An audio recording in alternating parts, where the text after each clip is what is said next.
नमस्कार मित्रों, स्वागत है आपका हमारे YouTube चैनल धर्मशास्त्र में। तो मित्रों की जैसे कि आप जानते हैं कि हम इस चैनल के माध्यम से धर्म से संबंधित जानकारियाँ लाते रहते हैं।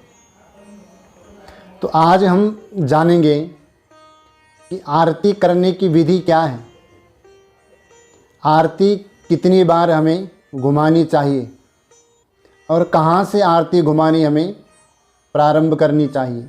इस पर आज हमारी विशेष चर्चा रहेगी। तो कई लोगों ने मेरे से पूछा है कि अगर हम अपने घर में या मंदिर में जाकर कहीं आरती करते हैं तो आरती करने की सही विधि क्या है। सबसे पहला प्रश्न था कि आरती करने की विधि क्या है। तो आरती हमें ओमकार स्वरूप में करनी चाहिए। अब ओमकार के स्वरूप में क्यों आरती करनी है, ये शुभ माना गया है क्योंकि ओमकार के बिना कोई भी मंत्र पूर्ण नहीं है। आप वेद मंत्र देखिए, कोई भी मंत्र हो वेद में ओम से ही शुरू होता है। ओमकार जो है वो त्रिब्रह्म सूचक है। आ मने ब्रह्मा, ऊ मने विष्णु, म मने महेश, भगवान शंकर। तो ओम त्रिब्रह्म सूचक है, इसलिए हमें आरती ओमकार की आकृति के समान हमें आरती उतारनी चाहिए।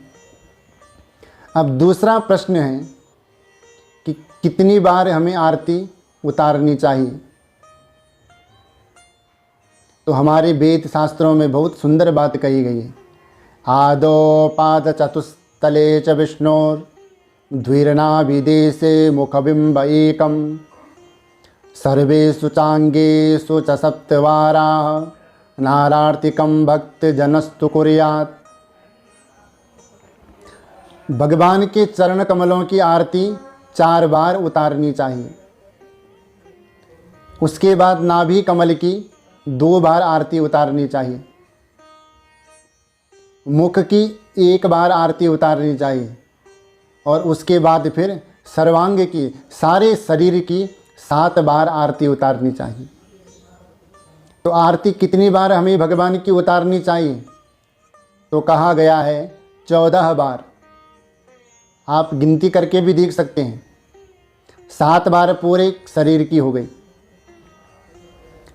और 4 बार भगवान के चरणों की, 7 और 4 11, और 2 बार नाभि कमल की 13 और 1 बार मुख की, कितनी हो गई 14 बार। अब 14 बार आरती क्यों घुमाई जाती है, प्रश्न उठता है फिर। तो 14 बार इसलिए आरती घुमाई जाती है कि भगवान के 14 लोक हैं। 7 ऊर्ध्व लोक हैं और 7 अधोलोक हैं।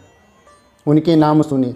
ऊर्ध्व लोक के जो नाम हैं उनके नाम बोले भूलोक, भूवरलोक, स्वरलोक, महरलोक, जनलोक, तपोलोक, सत्यलोक।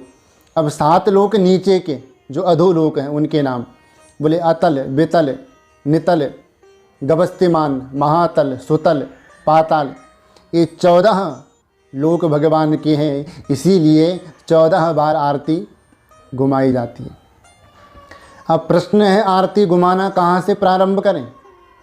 तो सुनिए, सर्वप्रथम भगवान के चरणों से हमें आरती घुमाना प्रारंभ करना है। 4 बार हमने चरणों में घुमाई, 2 बार हमने पुनः फिर नाभि कमल पे घुमाई, 1 बार फिर मुख पे घुमाई, फिर 7 बार सर्वांग पूरे शरीर में भगवान की आरती घुमाई। आरती करते समय स्वच्छ और साफ कपड़ा हमें अपने सर में रखना है। नंगे सर आरती नहीं करनी चाहिए और जब तक आरती समापन न हो जाए तब तक हमें आरती लेनी नहीं चाहिए। कई लोगों को मैंने देखा है, जब आरती करते समय आरती करी, दूसरे को आरती की थाली पकड़ाई, आरती के ऊपर अपने दोनों हाथ घुमाए और अपने सर पे लगा दी। तो ऐसा नहीं करना चाहिए। ऐसा करने से आरती खंडित हो जाती है, दूषित हो जाती है और फिर दूषित झूठी आरती भगवान को नहीं चढ़ाई जाती है। इसलिए जब तक आरती पूरी ना हो जाए तब तक कोई भी आरती ना ले। ऐसी गलती भूल से भी ना करें आप, नहीं तो इससे बहुत बड़ा पाप लगता है। भगवान की आरती पूर्ण किए बिना स्वयं आरती ले लें तो बहुत गलत बात है। फिर प्रश्न था कि आरती कितने दीपकों से हमें करनी चाहिए।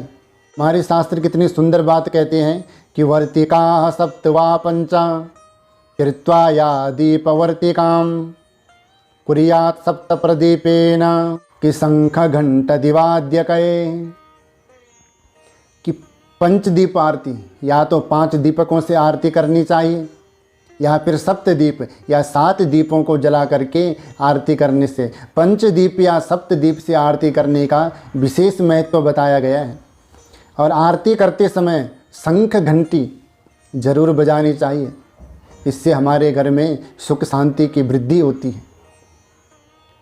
जो हमारे घर में बुरी किरणों का प्रभाव होता है तो शंख घंटी जब हमारे घर में बजती है, उनकी ध्वनि हमारे घर में गूंजती है, तो बुरी शक्तियों की जो किरणें होती है वो हमारे घर से स्वयं ही निकल भागती है।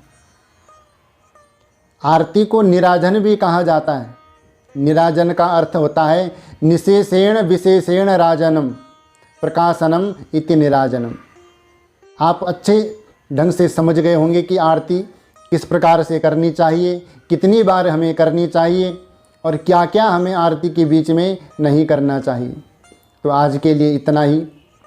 मुझे विश्वास है कि हमारे द्वारा दी गई जानकारी आपको ज़रूर पसंद आई होगी। हमारे द्वारा दी गई जानकारी आपको अच्छी लगे तो हमारे चैनल को सब्सक्राइब करें, लाइक करें, शेयर करें। तब तक के लिए जय जय श्री राधे श्याम।